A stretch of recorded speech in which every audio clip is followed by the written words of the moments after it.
자, 이게 길면은 용량이 커가지고 이 저장도 되게 어렵더라고. 이게 이 동영상을 시간씩 끊고 그러니까 업로드도 어렵고 저장하기도 보관하기도 어렵고 뭐 이렇게 인코딩 하기도 어렵고 그렇더라고요. 자, 일단 대략 한 30분 정도 이렇게 끊는 게 좋은 것 같아요. 그리고 또 25분 정도만 올리려고 그러니까 자, 지금까지는 이제 그 고속철도 교량의 상시 동특성 추출 중에서 앞에 부분 봤고요. 예비 테스트까지 봤고, 이번 시간에는, 그 뒤에 실제 동특성 추출하는 거 봅시다. 그래서, 이 지탄교의 센서 레이아웃이에요. 이거 보면은, 이 단면을 보면은, 이렇게, 그 밑에 이 주형이, 이 소수 주형교예요. 이렇게 메인 이렇게 있죠. 아, 교양 중에 이제 소수주연교하고 다수주연교가 있는데, 소수주형.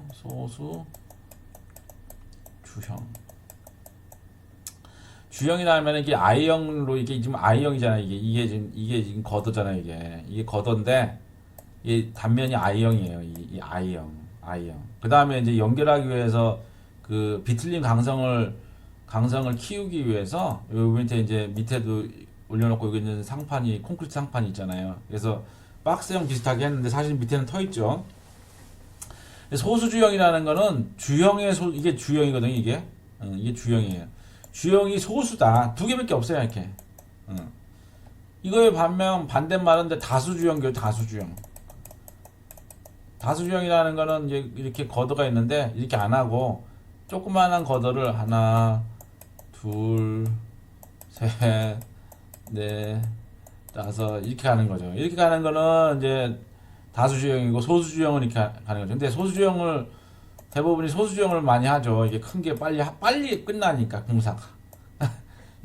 이거 하나 둘 셋 다섯 개 거치하는 것보다는 두 개 거치는 게 빠르잖아요. 근데 이제 소수주형은 이 높아서 형하고를 많이 까먹어요. 문제는.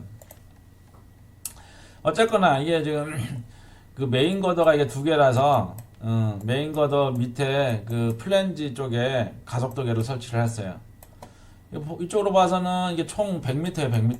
100m인데 여기 이제 50m 교장인데, 가속도계를 이렇게 하나, 둘, 셋, 넷, 다섯, 여섯 개를 했죠. 사실 이 끄트머리는 안 했지. 이거는 이제 0이라는 걸, 지점이니까 0이라는 걸 알잖아요. 그래서 일반적으로 N은 계측을 안 해. 가속도 기회가 별로 없었던 거죠. 근데 지금 이거 안 하더라도 양쪽으로 해야 되잖아요. 여기도 해야 되고, 여기도 해야 되고, 여기도 해야 되기 때문에 총 8개가 들어간 거네, 8개. 그죠?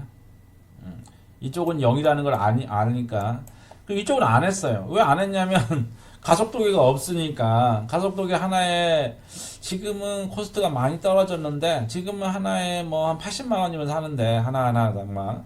그 가속도계도 이제 보면은 옛날에 일본에서 나오는 거는 굉장히 저주파 가속도계, 굉장히 미케니컬한 가속도계, 이제 뭉치하고 무거워요. 근데 요즘은 맴스라고 해가지고 이 반도체를 이용해가지고 이렇게 가속도를 계측을 하니까, 당신들 그 핸드폰에도 가속도계가 있어요. 여기도 하나가 있잖아요.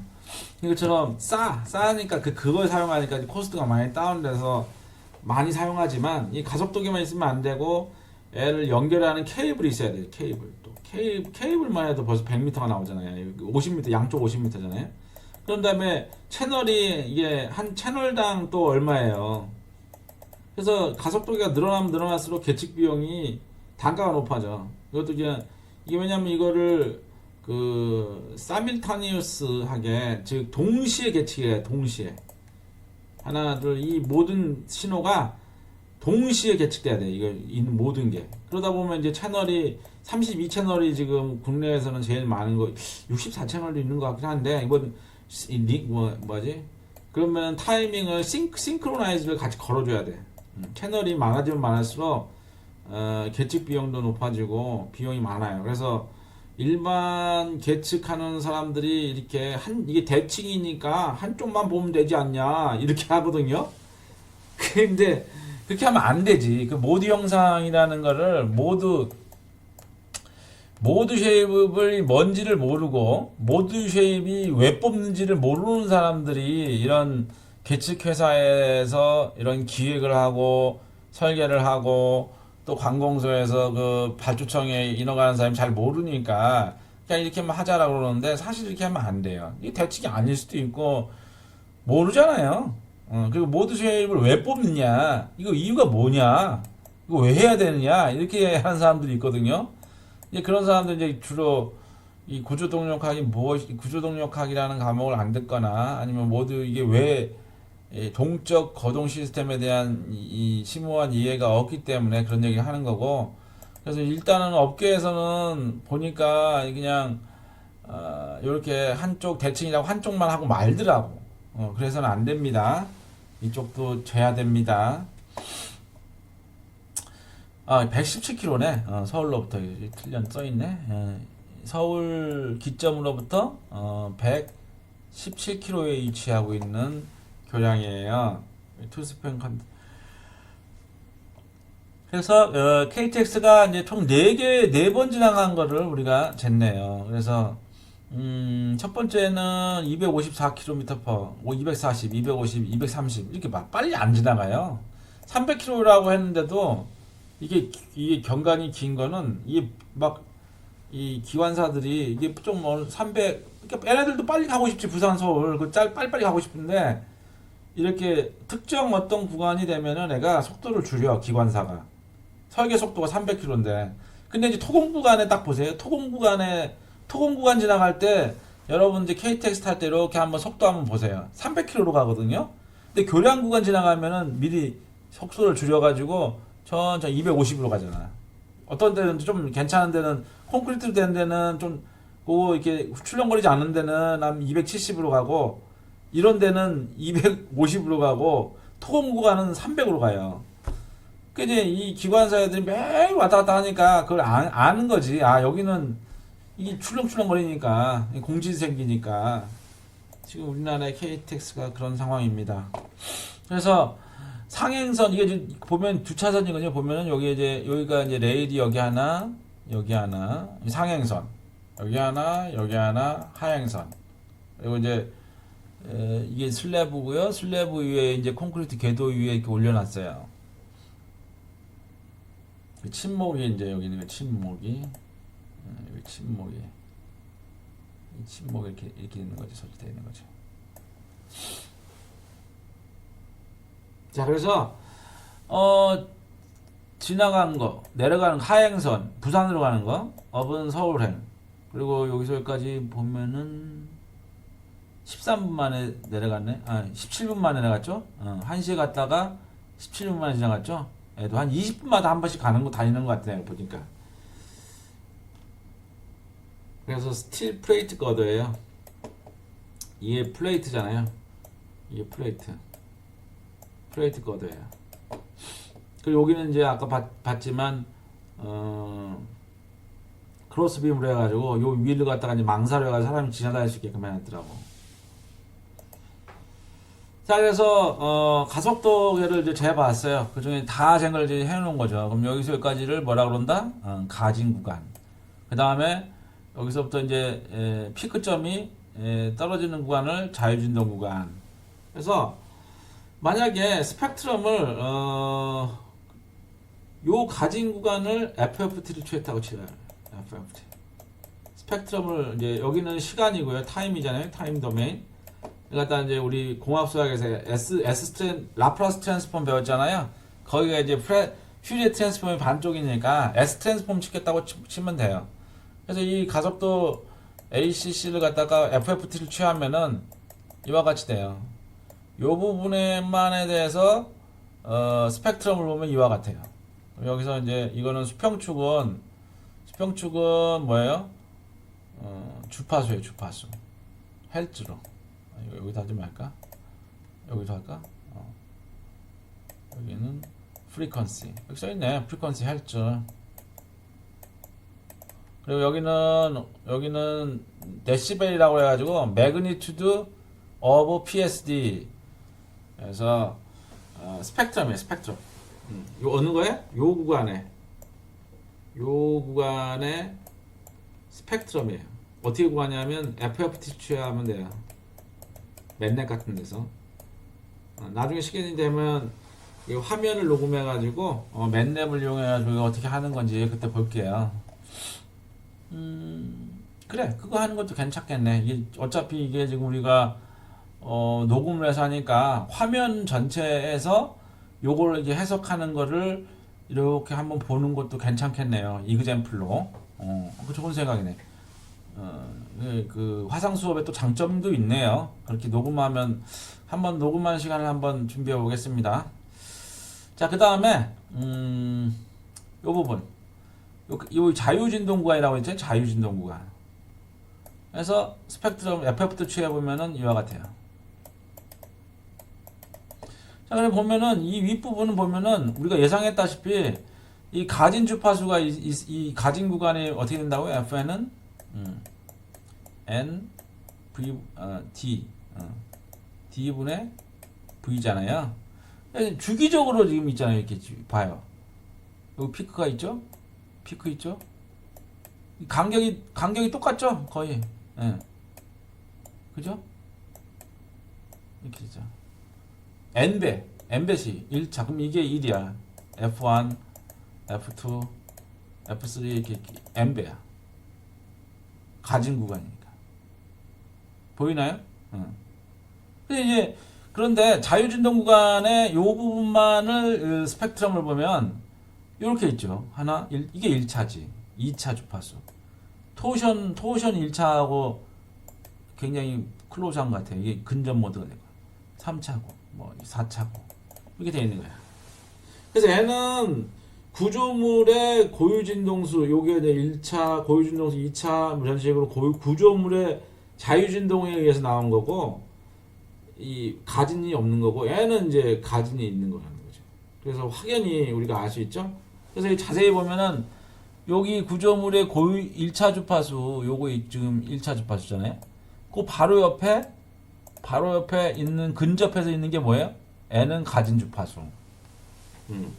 그래서 가진 주파수하고 구조물의 고유진동수하고 이만큼 클로즈하게 있다는 거죠. 그러니까 2차 이렇게 클로즈하니까 기관사가 아는 거야. 여기 지나가면 막 출렁출렁 거리니까 조금만 300km로 가면 얘가 이게 이쪽으로 붙는 거야. 이게 붙어서 공진이 생기는 거지. 그래서 얘가 이 교량을 250km로 간 거예요.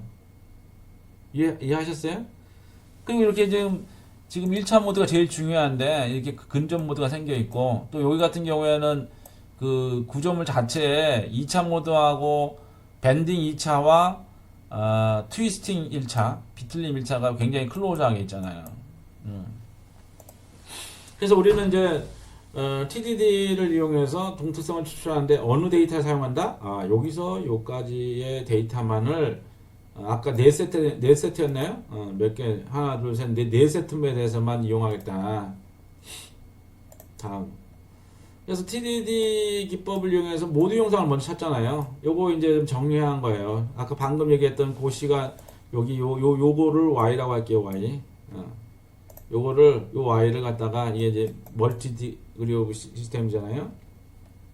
밴드 퍼스피트를 통해서 여기서 Y 단자이도 요 Y를 뭘 만든다? 단자이도로 만든다. 단자이도 신호로 만든다. 그래서 빅 Y를 구한다. 이렇게 빅 Y를 구한다. 여기서 이제 이 N은 샘플수예요. 샘플수라는 거는 여기가 이제 샘플수를 계산한 거지. 1, 2, 3, 4 해서 엄청나게 만 개 뭐 이렇게 될 거 아니에요. 샘플수. 수평으로 샘플수, Y쪽으로는 P는 지금 몇 개예요? 아까 센서 수하고 똑같은 거예요. P가 여기서 여기 있나요? 어디 레이아웃에 여기 있나? 여기 있나? 네? 여기 있나? 여기 있네. 센서 수가 지금 1, 2, 3, 4, 5, 6 이렇게 되겠죠? 그죠? 그래서 이걸 구한 다음에 그 다음에 EI 두 개를 곱해. 한번 곱해. 그런 다음에 SVD를 하면은 U가 나오죠. U가 첫 번째 요거를 SVD를 하면은 이 계산된 E를 SVD를 하면 이렇게 나온다고요. 그러면 그 중에서 이 U 중에서 첫 번째 첫 번째 컬럼이 first column of the U가 모듈 첫 I 번째 모듈 형상이다라는 거죠. 다시 이제 서머리 한 거예요. 서머리. 자, 그래서 찾아봤더니 이렇게 나온 거예요. 요게 1차 모드.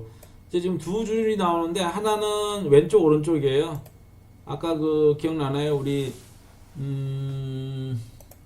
가속도계를 여기다 하나 붙이고 여기다 하나 붙이고 요 왼쪽에다 하나 붙였잖아요. 두 줄이 나오는 거예요. 그래서 보면은 1차 주파수 빨간 거 왼쪽, 파란 거 오른쪽. 그래서 보면은 1차 모드. 이게 뒤에 2차 여기가 지금 0부터 해서 여기가 두 번째가 이게 뒷줄은 안 쟀잖아요. 그죠? 안 쟀잖아요. 뒷부분이. 그래서 이쪽하고 1차하고 2차가 서로 겹쳐 있어. 특이하게 다르잖아. 이쪽을 안 재니까 모르는 거야, 뒷부분을. 대칭이 아니라는 얘기지, 모드 영상은. 아유, 참. 그래서 1차, 2차, 그 다음 3차, 요게 세 번째가 이게 트위스팅이네요, 얘는. 응? 얘는 밴딩 1차, 밴딩 2차. 아까 굉장히 클로즈한 거 있잖아요. 이게 트위스팅 1차잖아요. 서로 엇갈려서 노니까. 그 다음 밴딩 3차, 트위스팅 2차, 밴딩 4차, 트위스팅 3차, 밴딩 5차. 이렇게 되는 거예요. 그래서 밴딩 모드는 1, 2, 3, 4, 5고 그 사이에 트위스팅 모드가 1, 2, 3 있는 거예요. 그래서 우리가 모드를 보고서 이 주파수를 보고 이게 밴딩 1차, 밴딩 2차, 그 다음에 트위스팅 1차, 밴딩 3차, 그 다음에 뭐 이렇게 얘기해 줄 수 있는 거예요. 그래서 이 모드가 스펙트럼만 보고서는 이게 고유진동수인지, 가진 주파수인지, 이게 트위스팅인지, 아니면은 밴딩인지 모르잖아요. 지금처럼 이 모드 형상을 확인을 해 봐야지 그 모드가 밴딩인지, 트위스팅인지, 가진은 애매하고 하여간 늘 구분할 수 있다는 거예요. 그래서 모드 형상을 우리가 추출하는 거예요. 그리고 또 두 번째 이유는 모드 형상이 필요한 또 두 번째 이유는 요 끄트머리를 보세요. 얘가 센터가 생겼다는 얘기, 여기가 고정단이 아니라는 얘기죠. 얘가 혔다는 얘기는 무슨 얘기예요? 이 단부가 고정단이 아니고 가동단이고 회전이 가능한 힌지나 롤러구나 라는 거를 알 수 있겠죠. 그래서 여기에 있는 슈가 제대로 잘 움직이고 있구나 라는 거를 알 수 있겠죠. 그래서 모드 형상을 추출을 해야 돼요. 이 구조물의 실제 처짐 형상이 이렇게 움직인다는 걸 알 수 있는 거니까. 물론 처짐계를 이용해서도 잴 수도 있지만 처짐 재기가 훨씬 어렵죠. 가속도계는 레퍼런스 포인트가 필요 없지만 아무데나 붙이면 되거든요. 그렇지만 처짐계는 어떤 지점이 있어야 돼요. 절대 지점이 있어야지 그 기준으로 재잖아요. 여기 아까 얘기했다시피 이런 것처럼 어떤 이 처짐계 같은 경우에는 지지점이 있어야 돼. 지지점으로부터 애가 왔다 갔다 하는 걸 재는 거잖아요. 이렇게 지지점. 여기 이제 끄트머리에는 이제 여기 단부의 각도 재려고 일부러 여기다가 이렇게 된 거예요. 그 단부에다 처짐계를. 그래서 둘 사이의 각도를 재가지고 세타가 잘 움직이고 있구나라고 얘기하는 거거든요. 근데 이걸 가속도계로 잴 수가 있대. 처짐계는 여기 지점이 반드시 여기가 있어야, 지지점이 있어야지 애의 움직임을 재는데 가속도계는 그냥 여기다 붙여놓으면 되잖아요. 훨씬 용이하죠. 그래서 우리가 그 동특성을 이용해서 실제 처짐의 형상을 우리가 확인할 수 있는 거예요. 어쨌거나 그래서 8개의 모드를 우리가 차 4번 지나간 것 같고 TDD 기법을 이용해서 모드 형상을 추출을 했네요. 그리고 이제 이거에 대해서 이제 집에 사무실에 들어오면 내역으로 이렇게 아바쿠스라 우리 여러분들은 이제 마이다스라는 거 많이 알잖아요. 마이다스로 해도 되고 아바쿠스도 있고 뭐 루사스도 있고 굉장히 많은 유한요소 해석 프로그램이 있어요. 그래서 그걸 여기 아바쿠스라는 유한요소 Finite Element Method 모델링을 한 거예요. 똑같이 부재까지. 그래서 이제 실제 구조물에 만들고 나서 고유치 해석을 하면 이렇게 모드 형상과 고유 진동수가 나와요. 근데 이제 이 수치 모델은 여기 부재가 굉장히 많잖아요. 그죠? 이 가로 부재, 횡 부재, 뭐 이런 잡모드가 있는 거지. 이렇게 생긴 거 하나. 그냥 바로 옆에 거 하나. 그 구분을 보려면 전체적인 모드 영상을 확인해 봐야 돼요. 얘도. 그리고 또 이 수치 모델의 고유진동수하고 모드 영상이 우리가 계측한 거하고 다르면 어떻게 해? 예. 수치 모델을 바꿔야겠죠? 그걸 갖다가 우리가 이제 시스템 아이덴티피케이션이다 해서 약자로 SI고 요거는 뭐라고 쓰냐면 써줄게. 요거를 우리가 시스템 아이덴티피케이션이라고 해요. 시스템 아이덴티피케이션.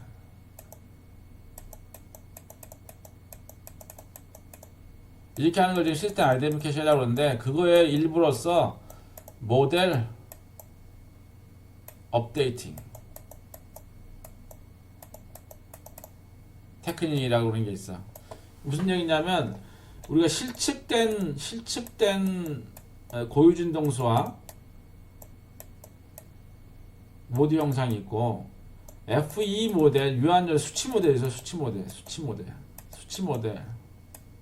FE 모델 일반적으로 FE 모델이죠. 모델에 오메가하고 이게 있어. 서로가 이제 이거는 이 구조 계산하고 한데 얘는 뭐 일반적으로 우리가 통상 사용하는 재료 변수 탄성계수라든가 단면 이런 거 갖고 하면 한 플러스 마이너스 5% 정도의 정확도를 갖고 있어요. 우리가 일반적인 값을 사용해서 구조 해석을 하면 실제 계측값하고 차이가 날 그 오차의 범위가 플러스 마이너스 5% 해서 한 10% 정도의 오차가 나거든요. 근데 이제 이런 거 같은 경우는 첫 번째 모드가 몇 차인지를 확인을 해봐야 되고, 그러면 이게 이 수치 모델의 고유진동수와 실측했던 고유진동수가 동일하게끔 하게 하는 걸 갖다가 작업을 모델 업데이팅해서 모델 개선, 모델 한국어로는 뭐 여러 가지 얘기가 있겠지만 영어로는 모델 업데이팅이라고 그러고요.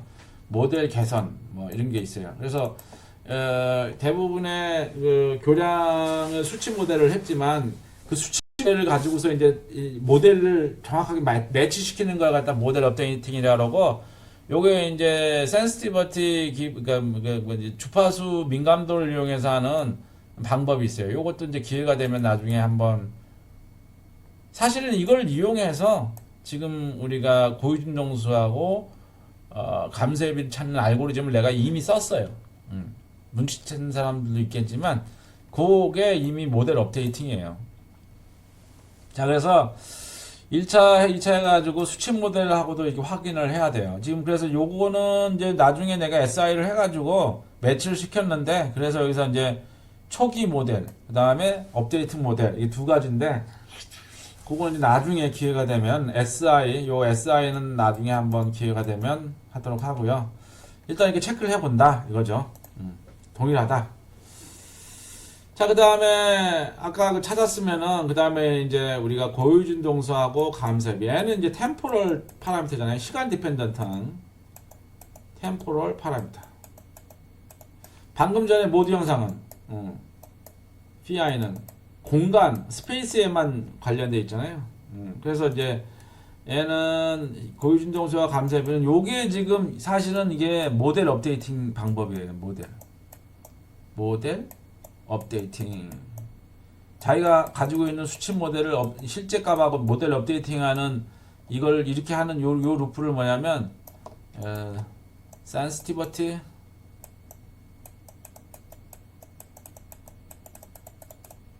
based model updating이라고 그래요. 모델 업데이팅. 그래서 우리가 지난 시간에 소개했던 알고리즘을 통해서 업데이팅을 하면 결과를 찾을 수 이렇게 됐어요. 요거 이제 1차 모드에 대해서 상호상관 함수를 보여주는 거고, 이건 계측하면 계측. 그 뒷부분.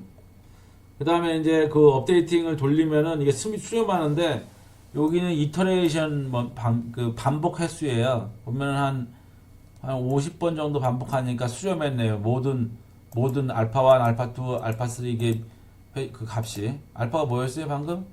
첫 번째는 진동수, 감쇄비, 그다음에 앰플리튜드, 회전각 이 네 개의 값이 모두 수렴했다는 얘기예요. 이렇게 하나의 값으로 이렇게 50회 정도면은 스탑해도 똑같다.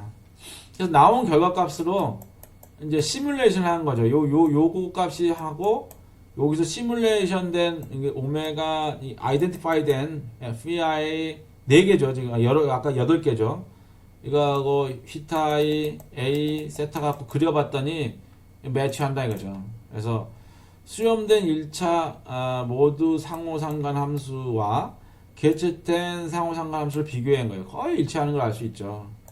잘 됐다라는 걸 알 수 있어요. 그래서 오른쪽으로 이제 그 다음에 비교해 본 거죠. 1차 수평축은 모두 번호예요. 1차 모드, 2차 모드, 3차, 4차, 5차, 6차, 7차, 8차 8개 찾은 거죠. 그 다음에 감쇄비도 계산해 봤더니 이렇게 되고요. 근데 여기서 이제 파란 색깔 동글뱅이는 TDD 기법이고요. 그 나사에서 미국의 나사 미항공 우주원에서 개발한 게 방법이 뭐라고요? ERA DC라는 방법이에요. DC는 나중에 데이터 코릴레이션인데 ERA 메서드라고 닥터 정의 개발한 방법이거든요. 요걸 갖다가 이제 사람들이 이제 서브스페이스 유럽 놈들은 서브스페이스 놈이 아니고 유럽 사람들이 이걸 갖다가 서브스페이스 메서드라고 그러는데 사실은 그 사람들이 오리지널이 아니고 미국 나사가 오리지널이에요. 그 러닝하는 거를 그 닥터 정 그룹한 내가 받은 게 있거든. 텍사스 있을 때 내가. 그래서 그걸로 그러니까 물론 베타 버전인데 그걸로 돌려보면은 이와 같아요. 똑같아요. 거의 유사해요. 감쇄비는 조금 차이가 나네.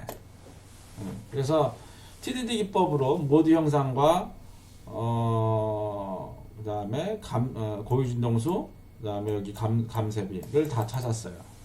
감쇄비를 보면은 2% 이하예요. 생각보다 이 강교라서 그런지 굉장히 낮아요. 낮은 걸 알 수 있어요.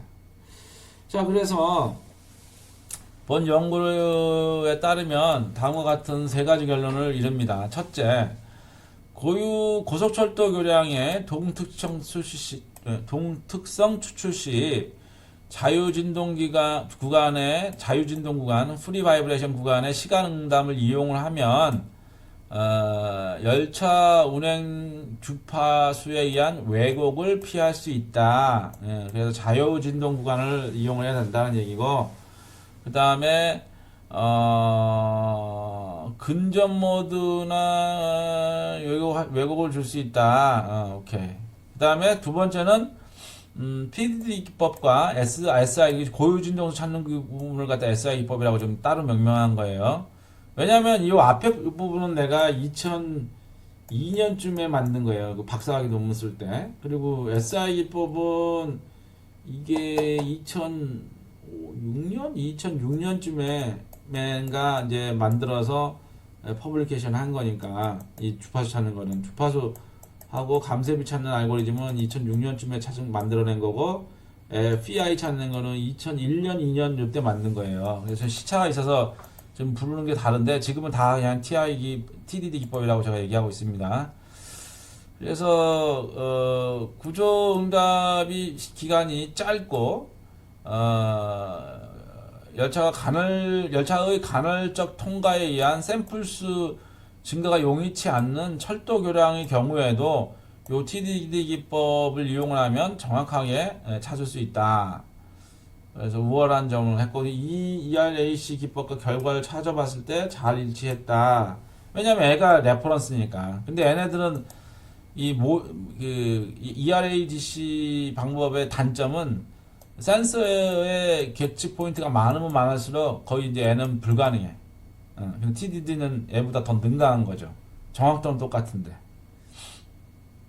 그러니까 이 TDD라는 기법을 사용하면 이제 우리나라도 탄도미사일이라든가 이런 것들 다 만들 수 있는 거예요. 근데 지금 그런 거를 투자 안 하죠. 우리 토목 쪽에서 지금 교량에만 지금 이걸 적용하고 있으니까. 나중에 기회가 되면 우리가 뭐 다른 기계 구조물이라든가 이런 에어로 구조물에 이제 적용할 경우가 있겠죠. 자, 세 번째. 아까 그 가진 이 식일은 이거였어요. Fn은 N의 D분의 V다. 열차 운항에 따른 교량의 가진 주파수가 확인이 되었다. 아까 그 우리 스펙트럼 봤잖아요. 그죠? 이걸 사람들이 확인도 안 하고 하더라고, 설계를. 그 우리나라의 철도 그 철도 기술 연구원하고 건설 기술 애들이 수준이 그 정도밖에 안 되는 거예요. 예. 그러면서 우리가 KTX 그 만들 기술이 없어가지고 그 떼제베니 이런 데다가 엄청난 그 로얄티를 주면서 우리가 만들잖아요. 이거 할 수 있는 사람이 없었고 지금도 없어요. 이런 내용을 이렇게 강의하고 이런 내용을 이게 스피커업을 해도 잘 이해하는 사람도 없고 믿지도 않아. 그러니까 지금 내가 최초로 하는 거지. 그러니까 여러분들은 알면 되는 거고. 그래서 지탄교의 경우에는 통과 속도가 225에서 244이기 때문에 교량의 공진이 발생하지 않았다. 그러나 만약에 열차가 204로 지탄교를 좀 낮추면 되는 거예요. 낮추면은 공진하고 이 오른쪽 게 첫 번째가 진동수였고 두 번째 피크가 공진이었나 보네. 그래서 낮추면은 200으로 간다면은 이게 지금 공진을 한다. 반면 고속철도 시스템의 대부분 이경감 PSG 박스거든요. 이렇게 생긴 거. 대부분 이렇게 생겼어. 박스, 콘크리트 박스거든요. 요거 얘기하는 거예요. N은 4.35예요. 1차 주파사가. N은 293으로 운행하면은 공진을 하게 돼요. 그래서 실제 연제교에서 건기원의 그 곽박사하고 사람들 막 달려가가지고 이게 주파수 막 공진한다 그래가지고 막 여기다 모래 푸대를 갖다가 잔뜩 달아놨어. 그럼 매스가 바뀌잖아요. 매스가. 그러면 주파수가 바뀌잖아요. 그죠? 그렇게 했는데도 오래 못 갔어. 이게 따로따로 노니까. 그래가지고 이게 하중으로 되는 거지 이게 매수 작용하지 않더라고. 그래서 뭐 그 다음에는 뭐 돈을 들여가지고 뭐 부랴부랴 달려가가지고 여기다 댐퍼를 이렇게 단다 해가지고 뭐 쉬쉬하면서 이 많은 거 언제 닫아? 이게 돈이 얼만데 그거 하겠다고 막 연구하고 그랬어요. 그거 얘기한 지가 벌써 한 10년이 넘어가네. 지금은 이게 이슈가 안 돼가지고 다른 일에 더 바빠서 지금 안 하고 있는 것 같아. 그래서 공진 가능성을 완전히 배제할 수가 없는 실정입니다. 그래서 교량의 공진을 장기간 방치할 경우 교량 구조에 심각한 문제가 발생할 수 있습니다.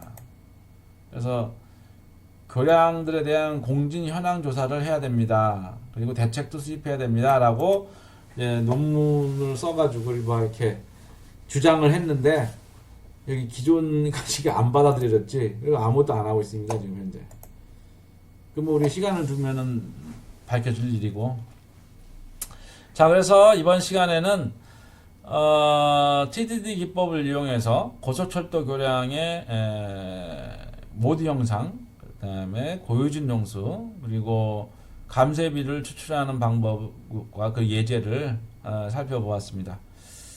자, 이 정도 하면 이번 시간까지 하고요. 기회가 되면 맨랩을 이용해 가지고 요 지금 TDD를 어떻게 실제로 하는지를 한번 녹음을 해 가지고 하는 걸 한번 만들어 볼게요. 기회가 되면 일단 오늘 여기까지 하겠습니다.